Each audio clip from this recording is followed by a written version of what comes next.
This video is brought to you by none other than procrastination. You'd think I'd learn in the past 3 years to, I don't know, stop procrastinating, but it has bitten me in the ass again and again and again, and it did it again this time. And before we get into the video, I have to say this because I'm getting annoyed. Black Lives Matter.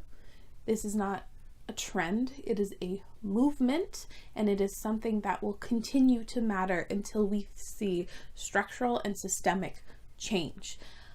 It has been a few weeks of the protests, and I'm getting a little annoyed with my fellow white creators. We have a responsibility to lend our voices to the Black community, so I'm encouraging you, especially white viewers, to lend your voices, to sign the petitions in my description, follow the links, donate, stream the videos, do all that you can, because things will not change until everyone starts to care. It is your responsibility and duty to help make change, so do it.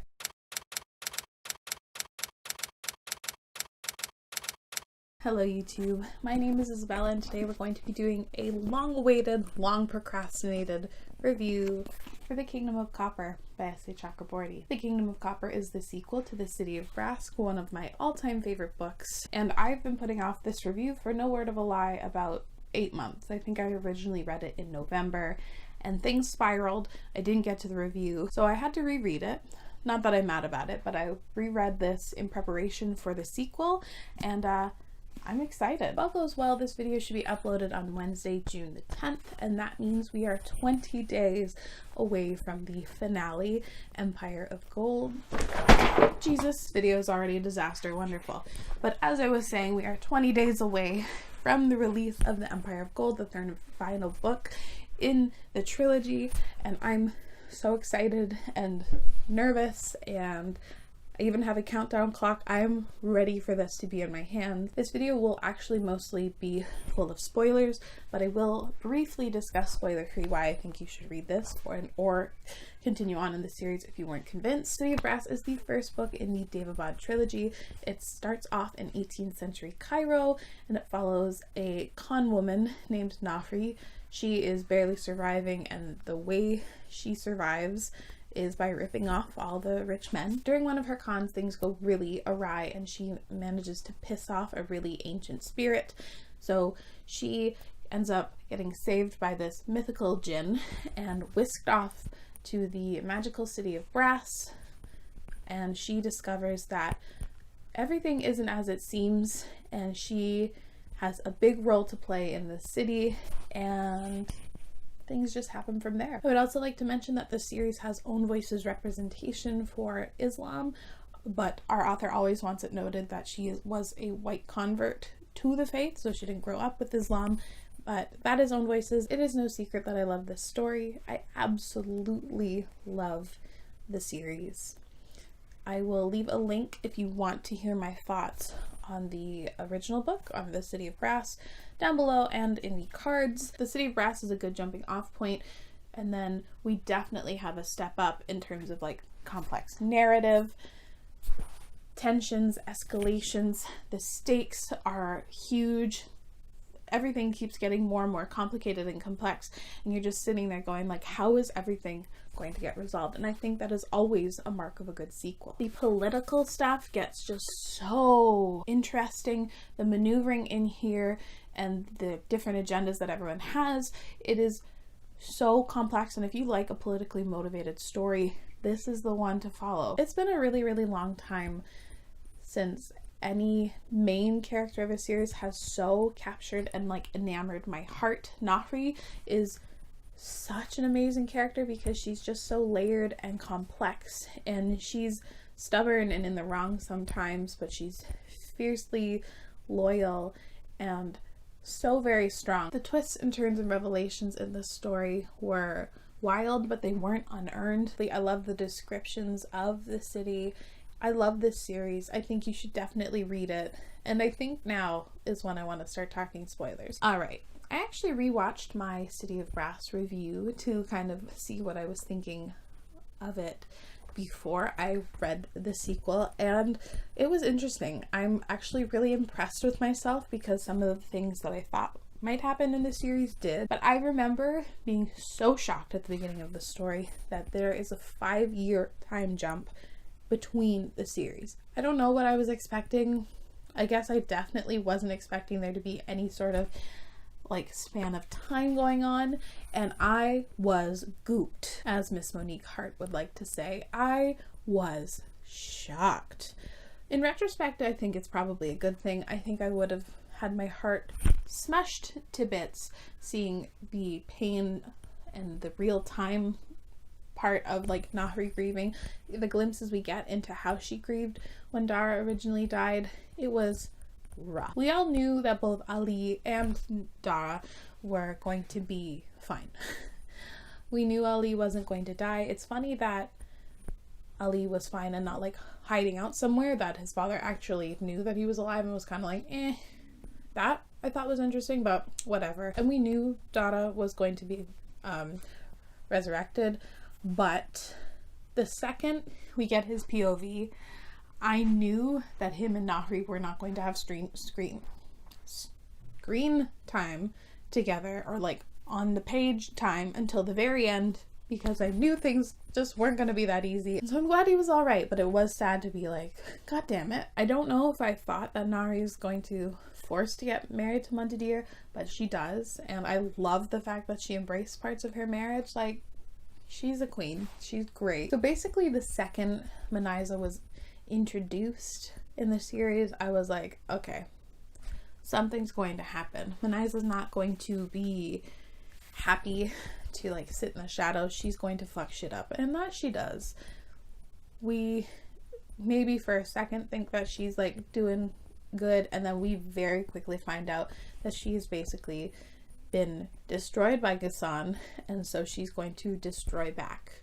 She is the cutthroat, almost gaslighty, terrible human being, and the way she keeps like Dara on such a leash and the way she commands all of them is so corrupt and so terrible. And while obviously we don't agree with Dara and what he is doing, you can see like the torn up bits of his conscience. I would think that he would be done with Manyza and all the things that she did to him, the way she weaponized his love for Nahri, and the way like she is evil. I like that we had more development into some people that were either just mentioned in the first book or very briefly in the first book, especially Zainab and Hatset. I think they're going to have a big role in the final book because I think their homeland of Tanitri, I think, is going to be the Empire of Gold, the one with the money and all that kind of stuff.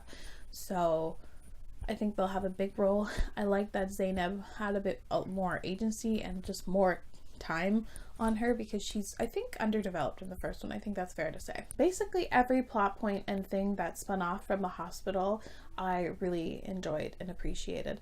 I like that this exposed the Nahids again and again, and to show, yeah, they also suck and nobody is good in this world. I like that it makes Nahri and Ali come together again. The introduction of the doctor and the Shafit and all that kind of stuff. I love how that was so wrapped up into the one thing. I also love the exploration into Nahri and Jamshid's relationship. I was right. I knew he was her brother, and the fact that they have such a great relationship before and then she finds out that Jamshid is her brother, I can't wait to see that reunion. Hopefully everyone is okay. It was also during the work in the hospital where I basically solidified in my head that Ali and Nahri are probably going to end up together, which is fine. I like them as friends.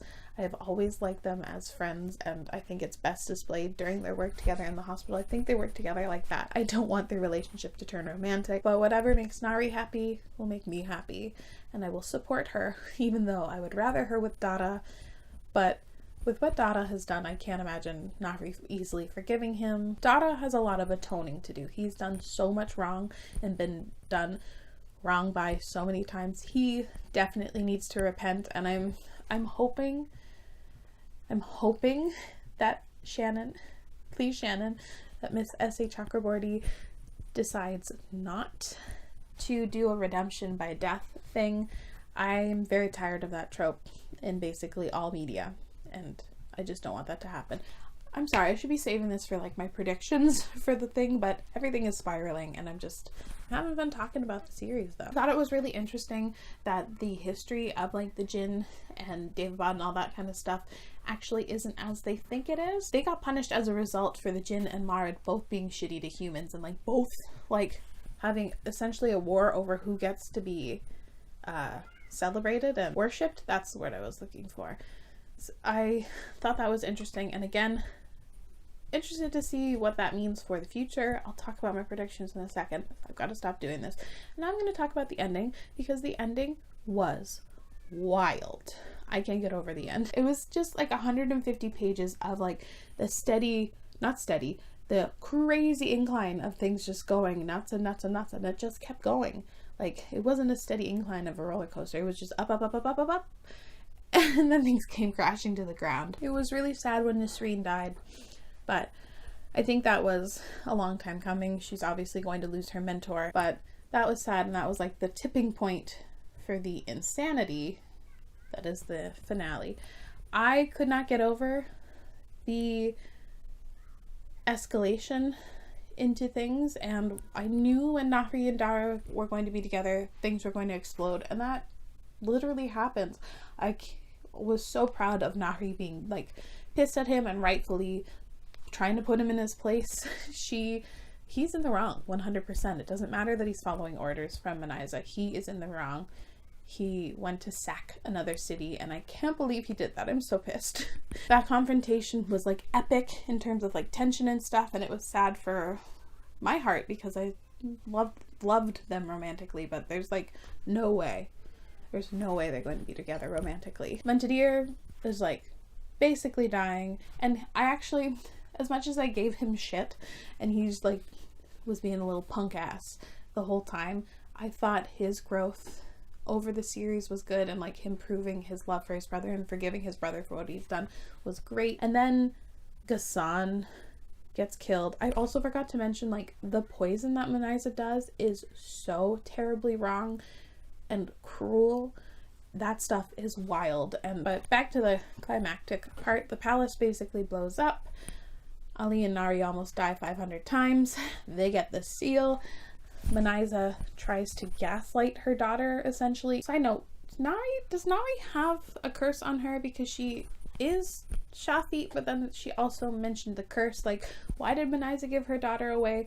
I hope that's something that will get answered. Then we all end with Ali and Nahri going out into the water and then ending up on the streets of Cairo, and magic is dead. I predicted a couple things that came true. Like, I knew that Manyza was probably going to be one of our villainous characters. She wasn't going to come back benevolently. I knew Jamshid was her brother, and I also kind of pegged that Dara and Nahri were going to be on the opposite sides and not come together till the end, and things were probably going to go poorly.